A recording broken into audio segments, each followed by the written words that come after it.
The bizarre and offbeat incarnations of Batman are definitely the strangest of the bunch. From Batbaby to Zur En Arrh, join us as we delve into the strangest adaptations of The Dark Knight, showcasing the wild and unconventional adaptations that have left a lasting impression on the Batty Boy. That's what we're exploring today. Let's do it. In at 10, Batbaby. In Batman number 147, published in 1962, we are introduced to Batbaby, offering a glimpse into the distinctiveness of Batman during the Silver Age of comics. Contrasting the modern portrayal of Batman as a brooding and conflicted loner, this story reveals a peculiar side of the Caped Crusader. The narrative unfolds as Batman and Robin infiltrate a criminal hideout, initially gaining the upper hand. However, the criminals manage to escape when their mad scientist deploys a de-aging ray on Batman. Basically, think sky-high pacifier, regressing him into a 4-year-old child. Remarkably though, Batman retains his adult intellect and physical strength. Rather than being dismayed by this transformation, Bruce embraces it, donning a miniaturized cape, cowl, and Batman-themed overalls to become Batbaby. The criminals attempted to ridicule him, but Batbaby uses his enhanced abilities to foil their plans. So yeah, it is worth noting that de-aging superheroes was a curious trend in this era as well, with characters like Superboy and Wonder Girl being popular variations of Superman and Wonder Woman. However, this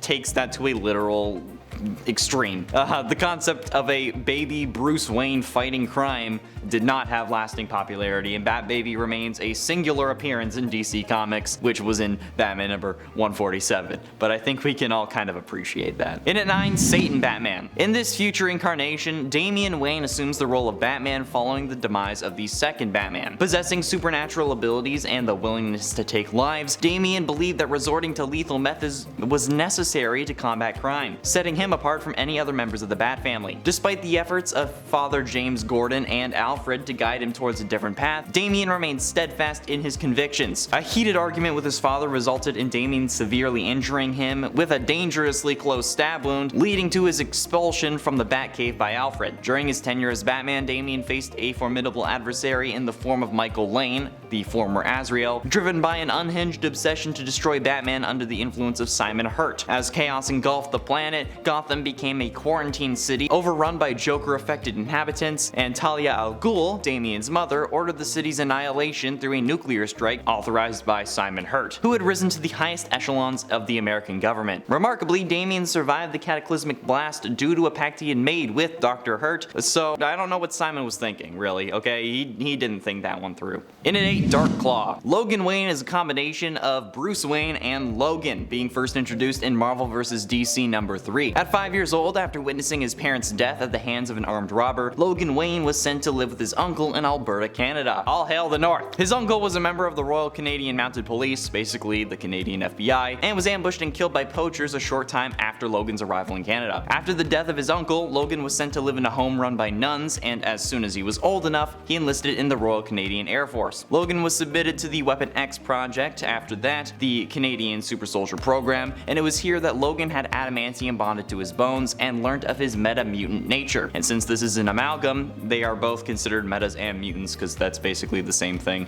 between the universes. The Weapon X project was terminated due to its dual failure. Logan was ineffective because he actually had a conscience, but this didn't stop him from being pretty damn bad.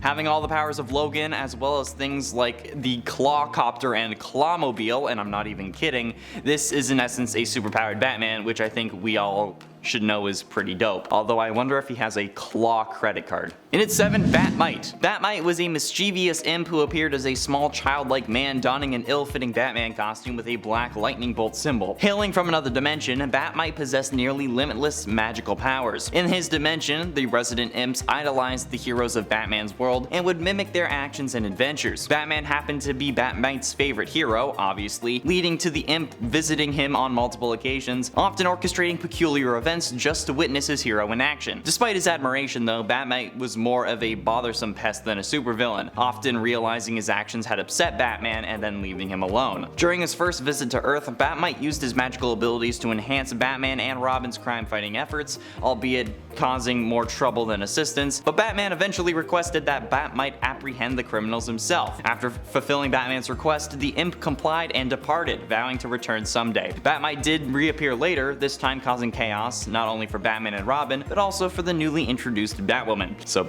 yeah, I mean, he's an imp, and imps are always shifty, okay? We know that. It's been a thing. And at 6, Super Batman. When Dr. Wayne and Mrs. Wayne discover a baby named Kal-El in a mysterious spacecraft, they choose to raise him as their own child. They give him the name Bruce and instill him with a deep respect for all individuals regardless of social class or race. Mrs. Wayne, with her nurturing love, cultivates his heart, while Thomas Wayne, though emotionally reserved, proves to be a kind and compassionate father. Recognizing Kal-El's incredible abilities, his speed, agility, and unbreakable bones, Dr. Wayne focuses on pushing Bruce's mental limits rather than his physical ones, since, that's not really an issue. He imparts Bruce with the belief that cowards and bullies resort to violence, but Bruce, as someone exceptional, should aspire to be something higher, something better. Following the tragedy of his parents' death, Bruce withdraws from the world, finding solace in his parents' mansion. Consumed by a profound hatred for violence and death, the haunting images of death torment his sanity. However, one fateful day, a group of robbers invade his home. Bruce, unleashing his powers, brutally attacks them, tearing them apart with his heat vision. It is in this moment that Bruce realizes the potential of his abilities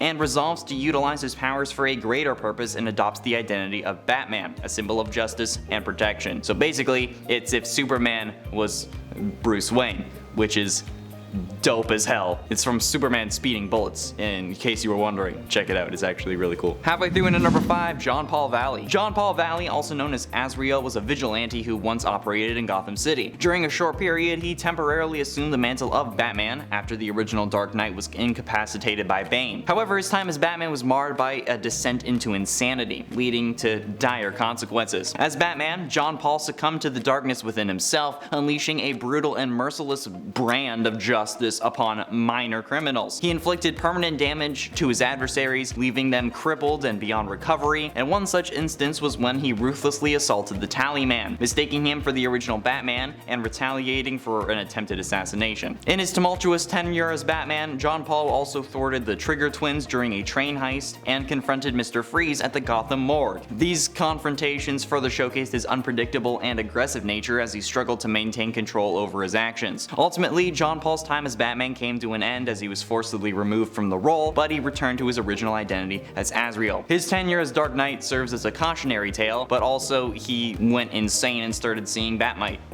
but not the real Batmite. It's a whole other thing. It's weird. Man, it's weird. And at 4, Vampire Batman. As Batman investigates a series of gruesome deaths in Gotham City, only to discover that the killer is none other than Dracula, the legendary vampire. Not even a joke, actually a thing. Batman teams up with a rogue vampire named Tanya to stop Dracula and his brood from terrorizing the city, but to do so, Tanya provides Batman with a blood substitute after turning him into a vampire to spare him from the cycle of death and killing that comes with being bitten, because you have to drink blood in order to keep living, so they give him a blood substitute to kind of stop that so he has it inside himself. And in order to destroy Dracula's minions, Batman lures them into the Batcave where Tanya and his followers engage them in combat. Batman detonates multiple explosives in the cave, destroying the Wayne Manor and exposing the cave to sunlight, which ultimately kills all the vampires within it. Batman then confronts Dracula on his own and impales the vampire lord on a tree that has been struck by lightning, because this is supernatural and you need something more than just chopping their heads off. This act, however, comes at the cost of Batman's humanity as Dracula drains the last of his blood. Nevertheless, Batman assured his friend Alfred that he had nothing to fear, because as Batman with new vampiric powers, he will live on forever.